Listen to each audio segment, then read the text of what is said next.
we kind of want to make sure we're starting right. Sorry about the late start, but we want to push the same video I was telling you guys about. It's a To the webinar. copyright webinar. It's a webinar that I attended this Thursday, and it's for all musicians. So I want to make sure you guys are seeing this, and it is important information. Give me a feedback if you can towards the end of the show. Again, thank you for joining. Can I get some thumbs up if you guys can hear me? If you can hear me clearly and can see me clearly, can you let me know, please?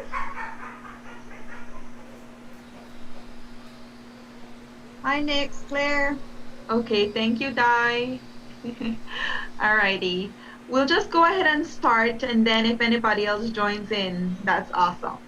I again want to thank you. We deem this very important. We had a webinar last month on digitization of music because we understand that COVID has hit the music industry hard, and you guys need to find some creative ways to generate income.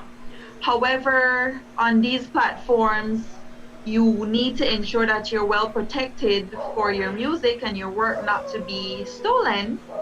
And so we thought that copyright and intellectual property would be very important for you guys to learn about, to know how to register for it.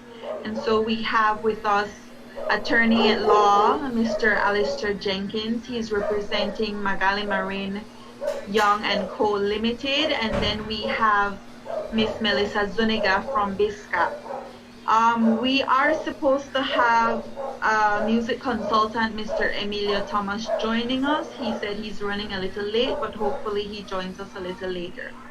So Alistair and Melissa, I will just have Alistair go first, and then we have Melissa. But before we start, I want to give just a brief background on our presenters. And so if you could see my screen here,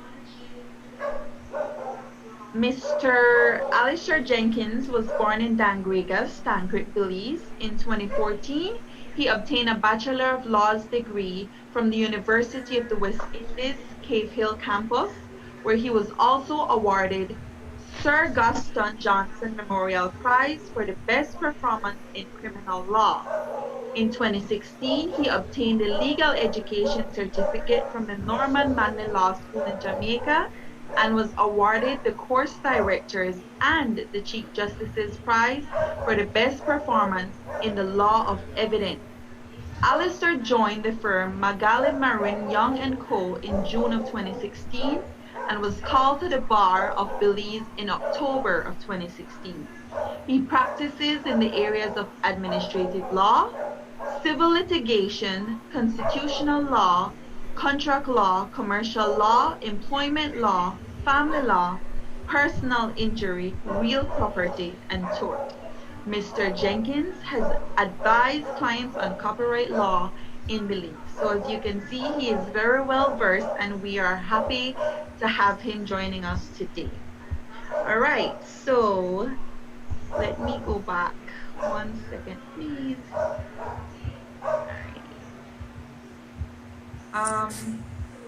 We have here Mr. Jenkins with us. My screen does not want it. There we go. Okay. I will mute myself and then I'll have Mr. Jenkins give his presentations. If you have any questions for him, you can ask after his presentation. Alistair? All right. Thank you for that presentation and that introduction, Nicole. So as you know, I'll be making a brief presentation. I've tried to make my presentation as comprehensive and as compact as possible in consideration of the time and all the presentations that have to be had today. So basically, I'll be focusing on copyright law in musical works, in song recordings, and literary works in so far as it relates to the song lyrics, because we know literary works encompasses stories, poetry, etc. And this webinar is focusing on copyright for musicians. So what is copyright? So basically, copyright is a form of intellectual property rights. It's a bundle of rights which the owner or the author of some musical work, song recording, or song lyrics owns, and they have the benefit of these rights. We'll get into exactly what these rights are, but in order for that copyright to subsist in any musical work, in any literary work, in any song recording, it has to exist in some material form. So for song lyrics, it has to be written down. For song recordings, and musical works, it needs to be in some material form. So in this case, we know musicians often use computer programs, and they go to the record company or to make their recordings. So that is a material form, and copyright would exist the minute you create it. You do not need to register it at any office, although we have the Belize Intellectual Property Office in Belize, which provides a depository for you to go and deposit your original work. It's not necessary to do that. So the minute you put pen to paper and you have song lyrics, or the minute you make some recording, the minute you create some song on some instrument, that original work attracts copyright. It's copyright protected under the laws of Belize.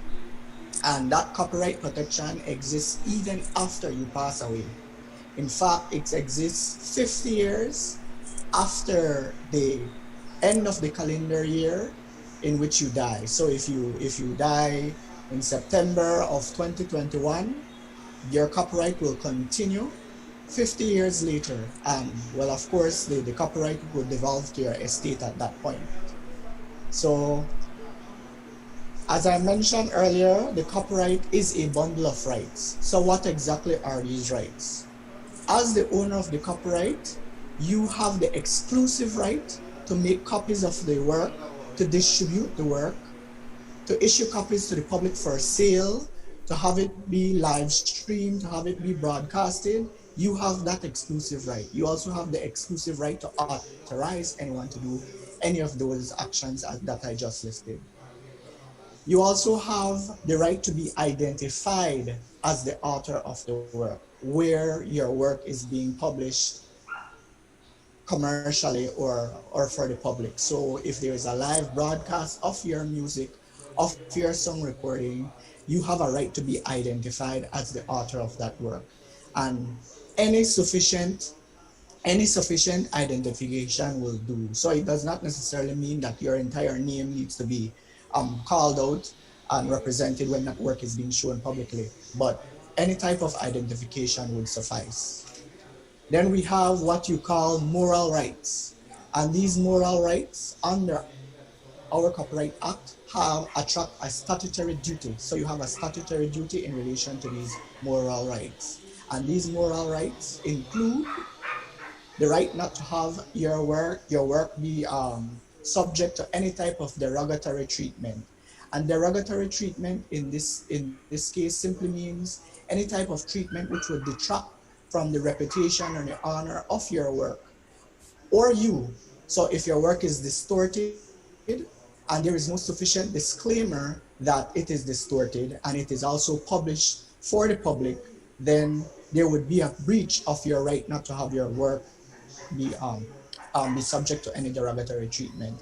I was trying to think of a modern example of a derogatory treatment, and what came to mind was, we have this meme culture in Belize, and where people tend to make fun of pictures, etc. So I was thinking perhaps a derogatory treatment could be where in some meme or in some parody, for example, a parody of your song or your song recording is made, and there is not a sufficient disclaimer that it is a parody, then of course it detracts from your work, which as musicians you take pride in your work, so you don't want anyone to distort it.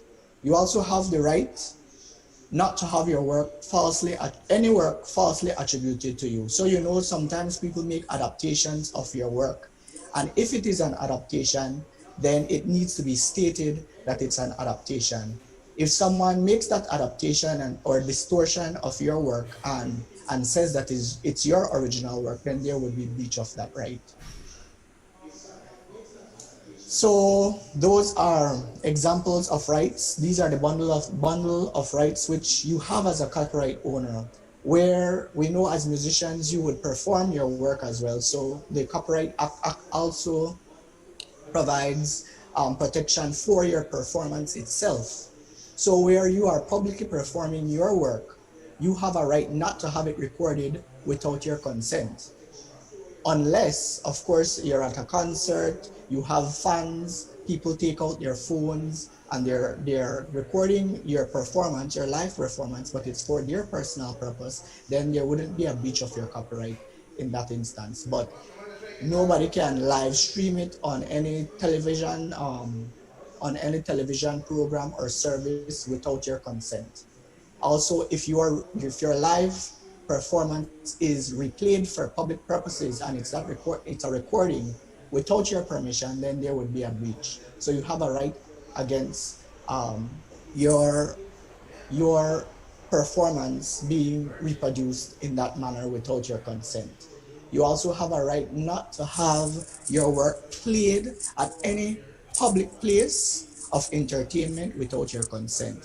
And that's in relation to any performance, in relation to songs. So we know we have several places of public entertainment in Belize, and if your work is being played at that place without your consent, then there would be a breach. That person would need to obtain a license or your consent to play your work in any public place of entertainment. Please, producer, just a minute. Please explain that if they have a license with a CMO, they have basically relinquished that right to the CMO, right? So they personally don't get involved with it. Then the CMO would regulate the issuing any license or consent on behalf of the author. So, so for in the example, event that there is a breach of that, license. right? If there's a breach of that and they have a CMO that represents them, then the restriction or the approval is granted by the CMO. Yes, right? that's correct. So please, just be clear about that, so artists don't feel like even if they register, they have something, they have just signed over that particular right to the CMO. Well, they don't sign it over to the CMO. The CMO usually is the agent. Yes, the agent for them. Yes. So the contract that goes over says that that they will represent your right, those rights that you just talked about. That's what basically the agreement says. Yes. That is correct. Okay. Wait, one second, Alistair. Can we just ask that if you have any questions or comments, you ask or comment after the presenter, please? Thank you. All right. So, what amounts to an infringement of your copyright? Well, I've already discussed some of those, what amounts to an infringement, but just to list a few again. Once anybody play your work in public without your permission, if your work is being sold, if copies are being distributed without your permission, where your work is being transmitted without your permission, it would amount to a breach. Where there is a derogatory treatment, where you're not sufficiently identified, that is a breach. So what remedies are available to you? And as the, I don't know who asked the question just now. Jane. Yes, but if there is a CMO, then of course the CMO, there are certain remedies that are available to them as well. So basically, if there is a breach of your right, then you can bring a suit in the Supreme Court of Belize, and you can seek damages for copyright infringement. You can seek an injunction where you know that the infringement is a continuing one or it will occur again. You can seek an injunction to have the court order them to stop, and you can also seek an account of profits, where an account of the infringement that is taking place or that has took place, the person has generated some profit. So for example, if they are selling illegitimate copies of your work and they're making a profit, you can ask the court for an account of those profits. You can also ask the court to have the person deliver up the copy that they have, or have the court seize the copy that they have. As I mentioned earlier, the moral rights The moral rights which you have in relation to your copyright, again, the moral rights are not to have your work subject to any derogatory treatment, and the right to not to have your work falsely attributed to you. These attract a statutory duty by our Copyright Act, and you can bring a claim for breach of statutory duty in where there is breaching of those two rights.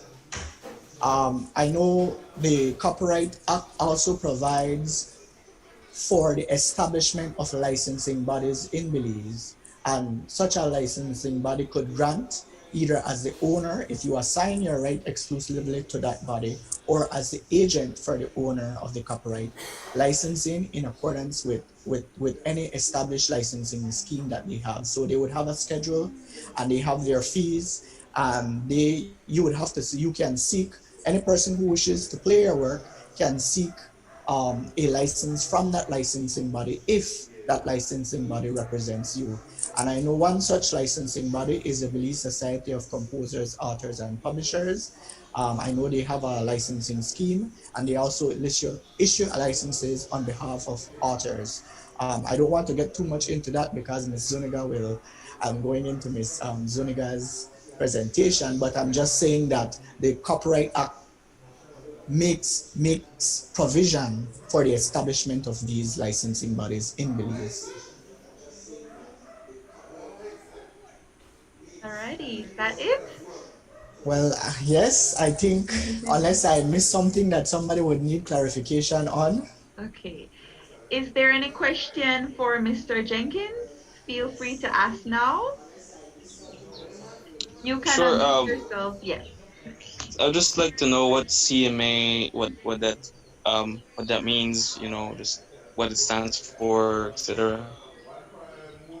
Well, the CMA is a licensing body, as I just mentioned.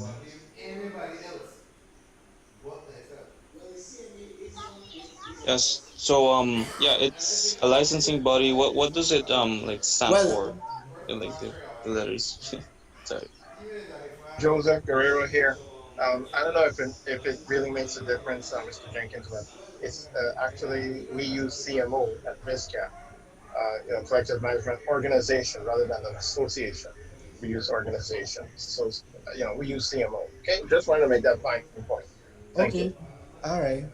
But it's an organization which deals with the licensing on behalf of authors and publishers of musical artistic works.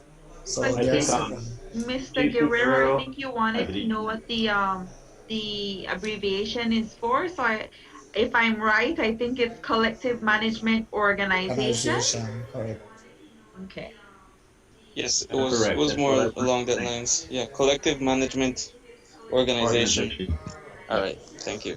Hi, good afternoon. My name is Joanne Stewart, and Mr. Jenkins, I like your presentation. It was very well done. Thank you. I just think that when you were answering Mr. Sanker, your voices overlapped, and I think it would be helpful to clarify that the rights are not alienated once a CMO or BSCAP or anything like that, represents someone. I just thought that should be clarified. Yes, it's not alienated unless unless by whatever contract you're assigning your rights to that management organization. Alrighty. No more questions. This is Mario Chature. I have a question in reference to duplication. Mr. Jenkins, is like when someone transfer your music from one phone to another phone, is that making a copy of your music? Considered making a copy of your music? Well, if it's with your permission. Is it with your permission? I mean, just generally. Or you're meaning just generally two friends? It's let's say a Super G song, and I'm transferring a Super G song from my phone to somebody else's. Yeah. Well, no, because it wouldn't necessarily be copyright infringement because there are certain exceptions. So there's personal use. We know that you have where you're using it for your own personal use. If you're not publishing it for the public or you're not using it commercially, then it wouldn't be an infringement. Okay. Alrighty. Okay. Alrighty, Alistair, thank you so much for your awesome presentation and your time. We really appreciate it. Thank you too. Okay. It's awesome. Just one question. What we're gonna do the all the radio station, then we play all of the music and then no pay no rights. Well, well, well, as I mentioned, any live broadcast of your music without your consent, it constitutes a breach. Can we do can all the artists get together and do a lawsuit? Well, that I would, if in relation to that, I would advise that you obtain counsel and get specific advice in relation to that. Okay, cool. Okay. Alrighty, guys. Now we'll move on to our second presenter. She is Miss Melissa Zuniga, the manager of BSCAP. I'll just share a brief introduction about her before we have her give her presentation. Okay. So Melissa Zuniga has been involved with the performing arts for well over 10 years and is a writer and performer and a member of the Belizean Society of Composers, Authors, Publishers, BSCAP. She started performing as a rapper and dancer with the Young Artists Association and since then has been a member of several cultural dance groups. Aside from her involvement with the arts, Melissa spent several years working in the information and communication technology industry and has also taught information technology at the secondary school level. She's currently the general manager of BSCAP and is actively working to ensure that the rights of music creators are protected as well as contribute to the development of the creative arts industry in Belize. So, Melissa, take it away.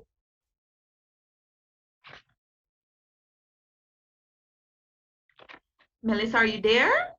Yes, sorry, I was. Okay, no problem. Thank you, Nicole, for your introduction. So today, I hope to lay the foundation for you to better understand BSCAP's role and function, including how we fit into the creative sector and more specifically the music industry. Just one moment, please.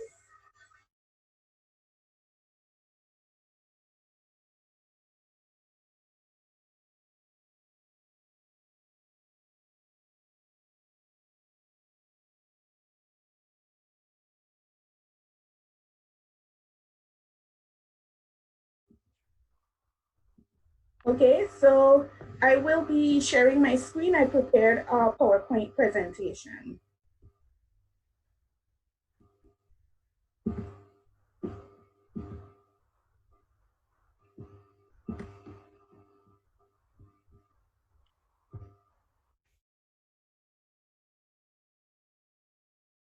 Are you able to see my screen?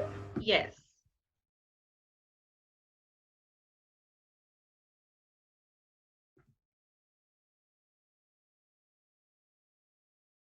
So someone asked earlier, what is a CMO? A CMO is a collective management organization, and basically it manages the rights of authors, performers, producers, and other rights holders. Depending on the repertoire, the works that they represent, CMOs may also be called music licensing companies, MLCs, mechanical rights organizations, MROs, performers collective management organizations, PMO, or reproduction rights organizations, RROs. And RROs, just as a side note, they represent literary works, writers and authors of books, novels, etc. So sometimes we're asked if we represent authors of books, but BSCAP does not. We only represent authors of musical works. So a CMO monitors the public performance of music, when, where, and what works are used, negotiates tariffs and other conditions with users, licenses the use of protected works on behalf of its members and other rights holders it represents, collects the fees from users, and distributes these to the rights holders. We represent our members and other CMOs and societies with whom we have reciprocal. So a music creator, as Alistair mentioned, cannot go and contact every single radio station to negotiate licenses and receive payment for the use of their songs. And on the flip side, it is not practical for a radio station to seek permission from every single performer, producer, author for the use of the songs they want to play. So a CMO facilitates right clearance in the interest of both parties and ensure that financial compensation is received. Aside from rights management, CMOs also ensure that members and creators in general understand their rights, advocate and lobby for policies and laws that benefit creators, and handle licensing of music used in various mediums and formats. In some countries, there are even cultural and social funds that are created to support national and local cultural activities. BSCAP, the Belizean Society of Composers, Authors, Publishers, is a nonprofit, non-governmental CMO incorporated under the Companies Act of Belize. We collect license fees from the public performance of music, mechanically reproduce music that is broadcasted via TV, radio, and other means, and synchronize music. And I will expand on these a little further into my presentation. The fees, less operating expenses that are collected, are then distributed to member and sister societies as royalties. Who can become a member? Anybody who creates and directly benefits from the commercial use of music can become a member. And we have a variety of categories. Songwriters, people who write lyrics, compose melodies, arrange music. Publishers, those persons who market and promote the songs. Producers, those who create the song recordings. And performers, those who sing and play the songs. Obtain these rights through direct membership. So a creator would come and sign up to become a member of BSCAP. And we also have what is called a reciprocal agreement. So these agreements ensure that the artist whose music is being performed in foreign countries can be paid and vice versa. The music from other countries that is performed here, those creators can receive compensation for the works used here.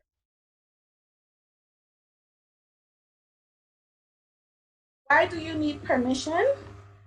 In most cases, different people contribute to the creation of one work, and they all need to be compensated. In Belize, we tend to perform all the functions. So, you know, there's a famous phrase, cook, chief, and bottle washer. But in other countries, this is not usually the case. So to get permission, you can ask the people who wrote the lyrics or the creators of the music, or you can get a license from a CMO like BSCAP so that you will be able to play a wide range of music during your event.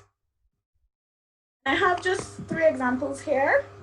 We have Family by Machel Montana, and you can see that even though this song is performed by 3 persons, there were 4 writers. So whenever this song is played, the 4 persons who worked on this song need to be compensated. Another example is Rihanna work. And if you notice the songwriters and composers, there are 8 people. Rihanna is Robin Fenty. So 7 other people also need to be compensated whenever this song is played. The publisher needs to be compensated as well. And a third example, we have Andy Palacio. Again, he's a songwriter and composer, but he has a publisher, and the artists include himself as well as the Garifuna Collective. So all of these persons need to be compensated when that musical work is being used in a public performance.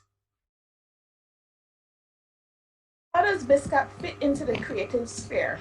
And I just have a simplified diagram here. The first step, when you come up with an idea for a song, that would include generally writing the lyrics and coming up with the melody. From there, you would typically go into a studio and do a recording and mastering of that track. After that, you would then begin to publicly perform that song and distribute that, whether it's through the sale of CDs or other means, or you would distribute it online. Thereafter, once that work has been publicly performed, the CMO would then collect and distribute licensing fees. And this is a repeated cycle. Various revenue streams for music creators. So a creator can receive money from a public performance when a musical work is played on the radio, TV, or performed in public. Mechanical performance. So a creator is paid for the right to reproduce a composition through the process of recording, manufacturing, or distributing the work. Mechanical reproduction would be an actual CD or record. And in the digital work, downloads and streams are considered virtual mechanical reproductions. Live performance, when you're singing or playing in front of an audience, whether in person or with COVID-19, we're now doing more virtual performances. Or synchronization license is when you put together audio with moving images. It's of a video, a film, TV, commercials. Whenever a song is used in this way, the creator must be paid, and the music user or whoever will use this media must get a sync license. Digital, again, streaming and downloading. So if you use services like Spotify, Apple Music, Deezer, iTunes, Amazon, these are also ways that you can generate a revenue stream. The Association of Caribbean Societies, Access, of which BSCAP is a member, we have launched a new initiative called the C-Note Database. And the goal of that is to improve access to Caribbean music of all genres. And it would also mean an increase in royalty income received by Caribbean creators. I have a short, less than a minute video clip to share with you guys about the C-Note database.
All right, so continuing on, as creators, you play a very important role in the industry, and you can ensure continued success by using agreements, contracts, split sheets, making sure that you understand all the terms and agreement before you sign.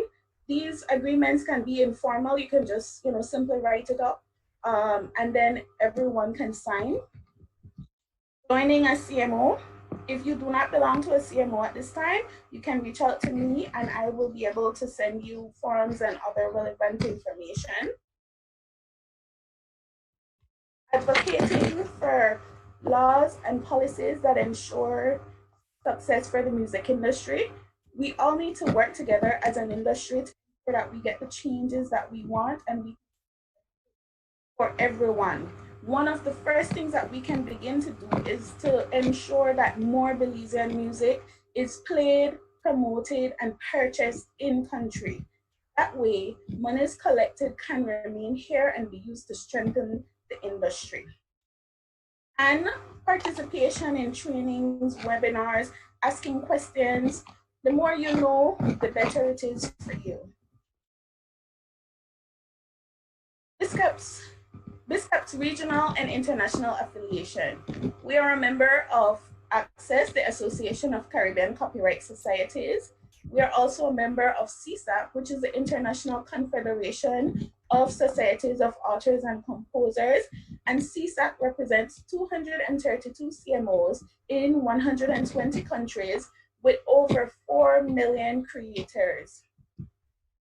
BSCAP also belongs to SWISA, the Cooperative Music Authors and Publishers, and they are the ones who designed and developed the IPI system, which issues numbers to writers, a unique number that identifies you as a writer worldwide. BSCAP also abides by all the local and international regulations that govern CMOs. And a few challenges that face BSCAP: lack of support.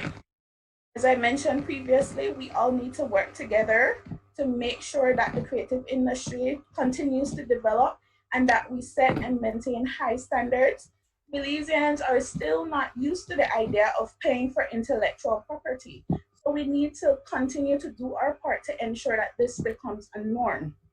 I cannot go to the store and ask the store owner to give me a free juice or to give me a free plate of food. All right, they will tell me that I need to pay. And the same approach should be used with our music. So intellectual property and music, while they're not physical, they're intangible and they're very important aspects of our humanity and our culture. Also, creating a musical work is not cheap when you consider the studio time, clothing and hair, makeup, meals, all the things that you do to get ready for a performance. As creators, we all need to be respected, and even though BSCAP is fighting for your rights, we all need to continue to work together. The Copyright Act of Belize was passed in 2000 and last amended in 2003.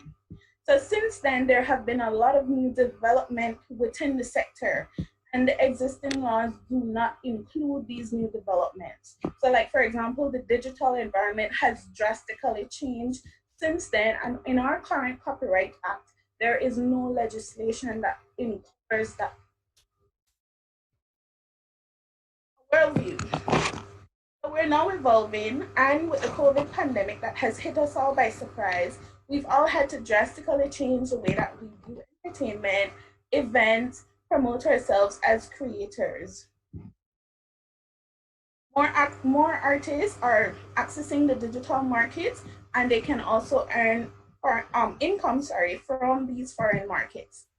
Another issue that is a global issue at this time is the copyright buyout. So basically, larger digital service providers are going directly to the creators and trying to negotiate cheaper prices so that they can avoid the CMOs. And what they're doing is trying to avoid paying royalties in the future. So while it might sound like a good deal in the beginning, in the longer run, you will not be able to generate any royalties if someone approaches you and do a copyright buyout. So some stats quickly. Statista in 2019 stated that the total revenue of the recorded music industry amounted to 21.5 billion US dollars. In Latin America and the Caribbean region, which is where we fall in most of the global reports, we only collect as a region 5.4% of the global revenues for music, with Mexico and Brazil being the two largest markets.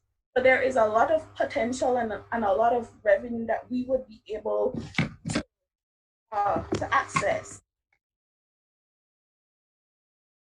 Remember, it is illegal to use music without permission. So someone needs to come to you to get permission or pay a licensing fee in order to use your music.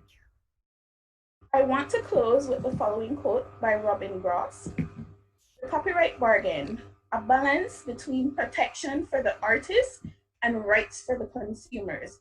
A CMO essentially creates a balance in the industry by bridging the gap between those who create music and those who use music. I have my contact information here. I want to thank Beltrade for the opportunity, and I want to thank you all for listening.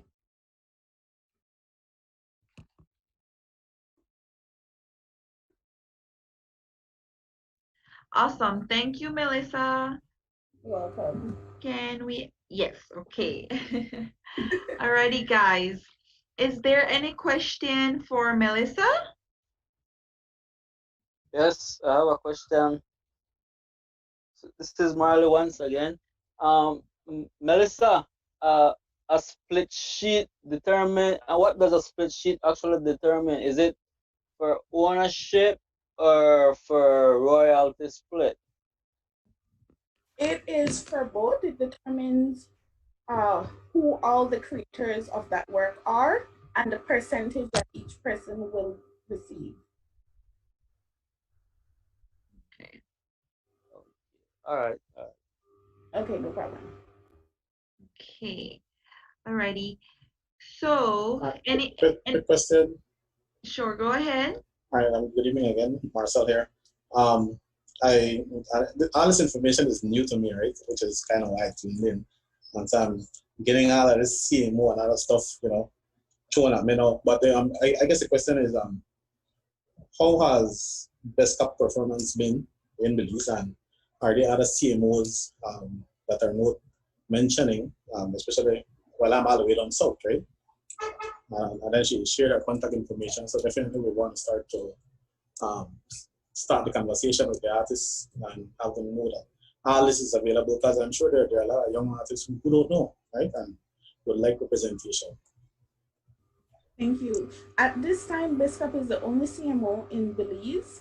There are CMOs. Some people opt to join a foreign CMO, but BSCAP is the one that represents Belize. And even if you join a foreign CMO, only the society in Belize can collect for the use of a work in your country. So the foreign CMO will only be able to collect for the use of the work. For example, if you join BMI, they will only be able to collect for the works used in the US. They cannot collect for your music that's being played in Belize. So the BSCAP would be able to collect for that, and vice versa.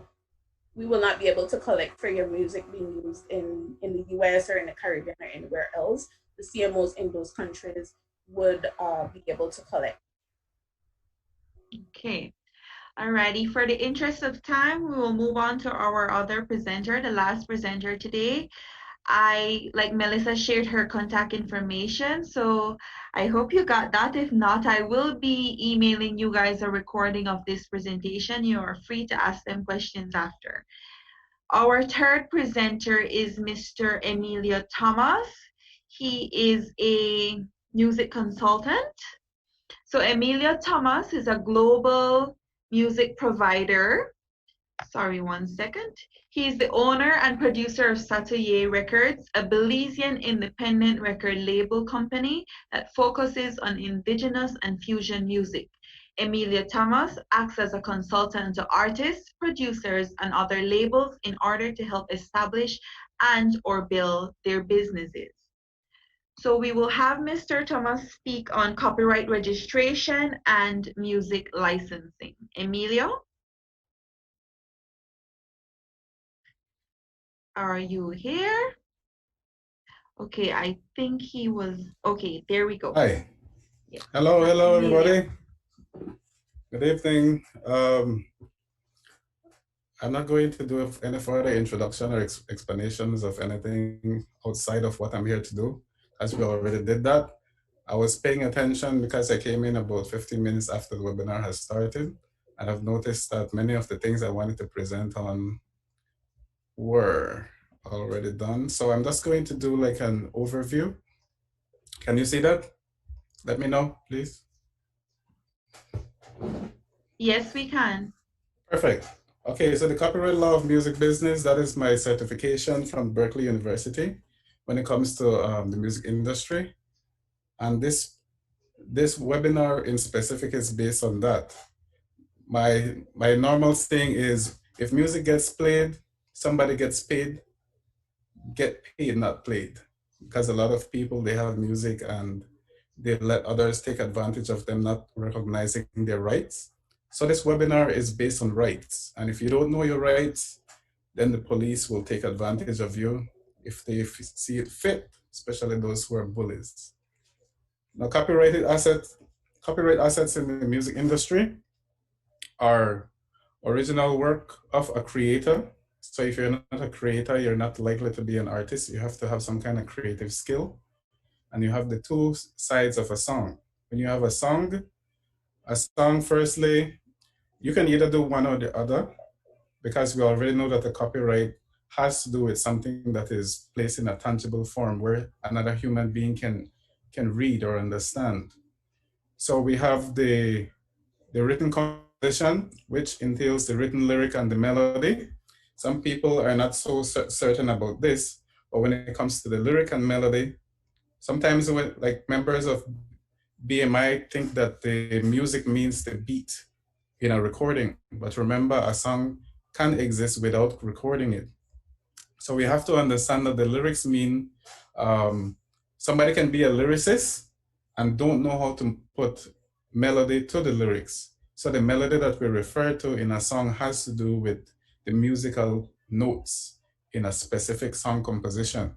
For example, I love my country, Belize. You can hear both the lyrics and the melody in that. So the melody is da da da da da da, and I love my country, Belize, are the lyrics within that composition. And of course, we have the other form of copyright, which is also another tangible form, which is the sound recording. And so those are the two things that are of high value in the music industry. And once you own these things, you are known as the copyright owner. Let's go to the rights owner. Okay, we have the songwriter. The moment you put a composition in tangible form, writing it on a piece of paper, you write it on your laptop or any kind of device, you are automatically the songwriter, the publisher, and the publishing administrator. Meaning the songwriter obviously is the creator, and then we have the publisher, meaning that you have the right to administer your songs. You're the owner of it.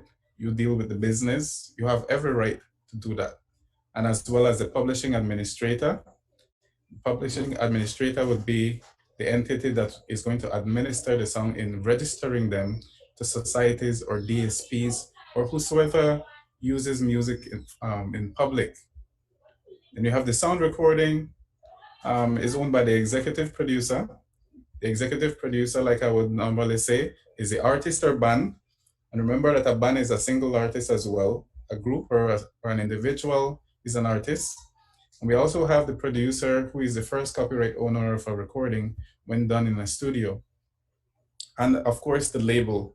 If the label funds that recording project, that label is the owner of that recording project. So that's the copyright owner.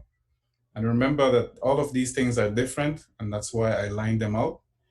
An executive producer can even be your grandmother who liked your music and then she decided to pay for the recording project. Let's go back. So when you have those things, there are 5 exclusive rights, like Mr. Jenkins said earlier, my classmate. And he said the right to reproduce. Now let's start with you as the person, the creator. Only you have the right to reproduce or make copies of the work, 1. Only you have the right to distribute, 2. To make another version, which is 3. And publicly perform, 4. And then publicly display. So James Sanka cannot put my song out or the lyrics or the melody for display, or anything that has my copyright, cannot put it in public without my permission, because I am not ready to put that in public. The moment I put it in public, that's when the life of the copyright starts, when it comes to a full copyright protection. So, for example, when someone wants to, first of all, when you register your song to BSCAP here in Belize, you are giving BSCAP the permission or license to exercise these two rights, reproduction and distribution. So they are going to register your songs with every affiliate that they have in order to collect revenue from performance royalty. So they will issue a performance royalty, not royalty, but license to any public entity that plays music. And I think, not I think, even the bus terminal should be getting a license. Every public event, even if it's just one day of a festival or an event that's happening outdoors, they should have a license for that day, or else any musician can go there who have copyrighted their music to file a lawsuit. And then you have Belaipo. Belaipo, you register your copyright there to get ownership in order to pursue a lawsuit. Right? So these things are very important to know. And before you even get to that phase, there are these things that every person should have an idea of. And the most important ones would be to have a social security number to show that you exist as a Belizean, or else you are not entitled to any other else thing. Some artists don't have a social security number. The card is not really so important, even though if you go to a public place, they will ask you for the social security card. It just means that they don't believe you, and they have no right to deny you of their services if you don't have the card. But once you have the number, you can file a lawsuit against that entity for denying you or being discriminated towards you. But they should entertain you if you have your number. Because of course, I believe that they can find out if it's true by contacting the Social Security office. Sometimes it's very inconvenient, especially if you come from far away, just to do business outside of your territory. So if you have your Social Security number and your ITIN, your individual tax identification number, these are things to show that you are entitled to be paid or compensated for anything that you do, any service or any job that you have. Those things will help you to get paid in the right way, well, what you're due. And when you go to join BSCAP, you are supposed to be assigned the one in yellow on the left, an IPI number. And that IPI number is your songwriter identifier that gives you a global position as a songwriter. You'll be globally recognized as a songwriter or publisher for that matter. And UPC, all these other things has to do in association with a product. And your songs are classified product in the music industry. Even you as an artist is a product. And that's why having marketing plans and all of that are very important before you distribute your music. This slide is going to be available for those after. I'm going to send it to Nicole. But all of these things have their descriptions beside them. And being aware of what they are, you can do further research. BSCAP, this just has the list of PROs that are near us, and some of them in the Caribbean, which are called CMOs. And that's why I have it in orange in the top. CMOs are representatives that you can join in order for them to collect the different types of royalties that they are entitled to collect for you. And the difference between a CMO and a PRO is actually a CMO, but it only collects performance royalties on behalf of their members. And the main ones in the US are ASCAP, PMI, GMR, and CSAC. You have SOCAN in Canada. You have ECHO, JCAP, and BSCAP in the Caribbean, and then there are others as well. And then when you, like I said before, if you're the publisher, when you join one of these entities, it simply means that you are assigning them to do your administration for you. So when you use CD Baby Pro, which is different from CD Baby as just the distributor to put your music on stores and other highly paid streaming platforms, TuneCore Publishing and Songtrust, you are hiring them to collect your mechanical and micro sync or sync royalties. Sync royalties are like what one of the presenters said earlier, royalties that are generated when your sound recording or your lyric and melody are performed in a moving image or YouTube video for that matter. That's why in Content ID system, you're going to see every video that has your recordings. They are going to fingerprint that video, telling you that it is licensed to YouTube by all the entities that collect the different types of royalties. So when you, as a rights owner, you can temporarily give the right to a publisher or a society like BSCAP or a publishing administration service the non-exclusive right to collect on your behalf or administer your copyright. And these are some of the distributor that exists. It's distributors, when you place your music through a distributor to distribute your music, you're only giving them the reproduction and the distribution rights, which in terms is the mechanical license to distribute your music. They cannot make a derivative and the others. They cannot publicly perform. They cannot, those things are not a part of the mechanical license. You have Sound Exchange to collect the digital performance royalties. There are also other types of royalties that exist for songwriters and publishers that I will not discuss in this. They actually exist, but because we are not yet on standards of what is out there for us, we have a typical idea. We may not be interested in them because we have to put all those things in place in order to gain access to where they come from and what they actually are.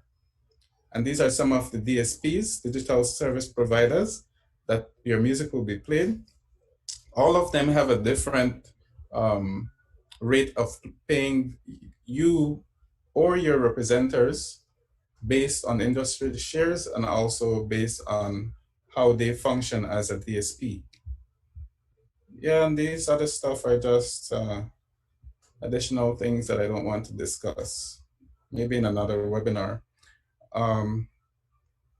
So basically, once you're aware of your rights and you highly value yourself, before you go to a recording studio, before you sign up with a manager, before you sign a record label contract agreement, you have to first go back to the business of songwriting. And we have to also separate the business of songwriting from the business of recording, because that's one of the reasons why many people are making the same mistakes that they see artists making in movies. And this is not the time for that.